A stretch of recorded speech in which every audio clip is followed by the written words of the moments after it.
अस्सलाम वालेकुम एवरीवन। आज हम बनाने जा रहे हैं गुड़ का ज़र्दा यानी कि गुड़ के चावल। तो मेरे साथ रहिए और वीडियो को एंड तक देखते रहिए। बिल्कुल बहुत ही सिंपल सी रेसिपी के साथ शानदार सा गुड़ का ज़र्दा जो है बनकर तैयार हो जाता है। गुड़ का ज़र्दा बनाने के लिए हम लेंगे चावल, लेकिन उससे पहले चावलों को भिगोने के लिए मैंने पानी ले लिया है। ये आप देख सकते हैं 2 गिलास के करीब मैंने पानी लिया है, जिसमें मैं 1 कप सेला चावल जो हैं वो भिगो दूँगी। पूरा भरा हुआ 1 कप सेला चावल मैंने लिए हैं और इस पानी में मैंने डाल दिया है। हाथों से भी इसको अच्छी तरह भिगो देंगे बिल्कुल, ताकि चावल जो है हमारा अच्छी तरह भीग जाए और 1 घंटे के लिए हम इसे भीगने देंगे। अब यहाँ पर आ जाते हैं। आधा कप मैंने यहाँ पर पानी लिया है एक प्याले के अंदर, और एक गुड़ का बड़ा टुकड़ा जो तकरीबन 1 पाव के करीब है ये मैं इसमें डाल दूँगी। या यूँ कहें कि गुड़ को हम पानी में भिगो देंगे ताकि बिल्कुल अच्छी तरह जो है ये गुड़ की डली पानी में भीग जाए और बिल्कुल घुल जाए। इसको भी तकरीबन हम 1 घंटे के लिए भिगोकर छोड़ देंगे ताकि गुड़ जो है अच्छी तरह पानी में घुल जाए। तो 1 घंटे के लिए हमने इसे छोड़ देना है। अब यहाँ पर आ जाते हैं। 3 टेबल स्पून के करीब मैंने कुकिंग ऑयल लिया है, जिसे मैंने गर्म करने के लिए रख दिया है। कुकिंग ऑयल जब हमारा गर्म हो जाएगा तो हम इसमें 1 सब्ज़ इलायची इसको खोल लेंगे इस तरीके से, इसका मुंह, और 1 लौंग जो है इसमें डाल देंगे। इस ऑयल के अंदर आप अच्छी तरह इन दोनों चीज़ों को कड़कड़ा लेंगे, या यूँ कहें कि बहुत अच्छी तरह सेक लेंगे। गुड़ को भीगते हुए 1 घंटा हो चुका है और ये आप देख सकते हैं बिल्कुल मेल्ट हो चुका है डला। तो ये पानी हम इसमें डाल देंगे। याद रहे कि चूल्हा इस दौरान बिल्कुल बंद होगा। इतना पानी डाल दूँगी मैं, ये जो कचरा है बिल्कुल नीचे रह जाए, और इसमें से जो थोड़ी बहुत ये डलियाँ नज़र आ रही हैं ये भी निकाल के मैं इसमें से डाल दूँगी। बाकी का कचरा इसी तरह प्याले में हम रहने देंगे और इसे मीडियम फ्लेम पर बॉयल आने तक पकाएंगे। जब तक इसमें अच्छी तरह बॉयल नहीं आ जाता उस वक्त तक हमें इसे मीडियम फ्लेम पर पकाना है।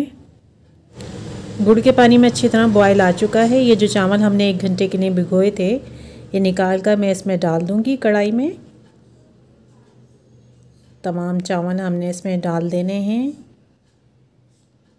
1 घंटे तक भीगकर चावल बिल्कुल शानदार तरीके से भीगकर तैयार हो चुके हैं। पूरी तरह आप यूँ कह सकते हैं कि फूल चुके हैं। जब जाके हम इस गुड़ के पानी में इन चावलों को शामिल कर रहे हैं, चमचे की मदद से इनको अच्छी तरह चला देते हैं इसमें, और इसे 1 से 2 बॉयल आने तक मीडियम फ्लेम पर ही पकाएंगे। तो मीडियम फ्लेम पर हम इसे पकने देते हैं जब तक कि इसमें बॉयल नहीं आ जाता अच्छी तरह, उस वक्त तक। अब यहाँ पर आप कुछ देर बाद देख सकते हैं कि बिल्कुल शानदार सा बॉयल आ चुका है। तो इसी तरह मीडियम फ्लेम पर थोड़ी सी देर और पकने दूंगी मैं, ताकि जो एक्स्ट्रा गुड़ का पानी है वो अच्छी तरह खुश्क हो जाए। उस वक्त तक हमने इसको इसी तरह पकने देना है। मीडियम फ्लेम पर अभी इसलिए पका रहे हैं क्योंकि जितना गुड़ का एक्स्ट्रा पानी है वो सूख जाए, ताकि हमारे चावल घुले नहीं। इस वजह से हम इसे अभी मीडियम फ्लेम पर पका रहे हैं।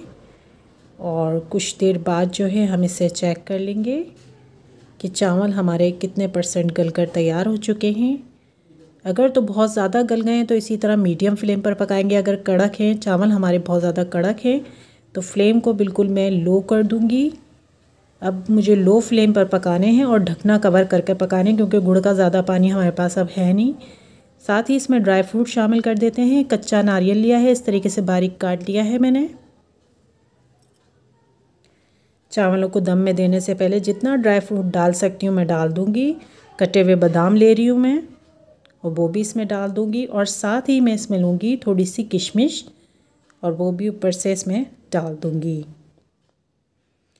फ्लेम को बिल्कुल लो कर दिया है मैंने। अब ढकना कवर कर मुझे उस वक्त तक पकाना है जब तक कि इसका पानी खुश्क नहीं हो जाता। तो लो फ्लेम पर हम इसी तरह इसको दम में आने देंगे, और कुछ देर बाद जो है हम इसे चेक कर लेते हैं। बहुत ज़्यादा वहाँ पे, और ये आप देख सकते हैं कि शानदार गुड़ का ज़र्दा बिल्कुल रेडी हो चुका है हमारा। यहाँ पर कितना शानदार बनकर तैयार हुआ है। फ्लेम को बिल्कुल बंद कर देती हूँ मैं यहाँ पर। इस शानदार से ज़र्दे को जल्दी से डिश आउट कर लेते हैं। बिल्कुल बहुत ही आसान सी रेसिपी के साथ और बहुत जल्दी बनकर तैयार होता है और बहुत ही टेस्टी होता है खाने में। ये आप देख सकते हैं कि कितना शानदार बनकर तैयार हुआ है। चावल हमारे बिल्कुल घुले भी नहीं हैं और बिल्कुल शानदार से खिले खिले से बने हैं। इसे जल्दी हम प्लेट में निकाल लेंगे। ये देखें कितना शानदार बना है ये ज़र्दा। उम्मीद है जब आप इस रेसिपी को ट्राई करेंगे तो आपको अंदाज़ा होगा कि कितने टेस्टी बनकर तैयार होते हैं। बिल्कुल ट्रेडिशनल मीठा है ये, जो कि बहुत जल्दी और बहुत आसानी से बन जाता है। गुड़ का ज़र्दा बिल्कुल रेडी है आपके सामने। उम्मीद है आपको हमारी रेसिपी पसंद आई होगी। अगर रेसिपी अच्छी लगी तो लाइक एंड शेयर कीजिए, चैनल को सब्सक्राइब कीजिए ताकि आप वीडियोस को देख सकें। Thank you so much.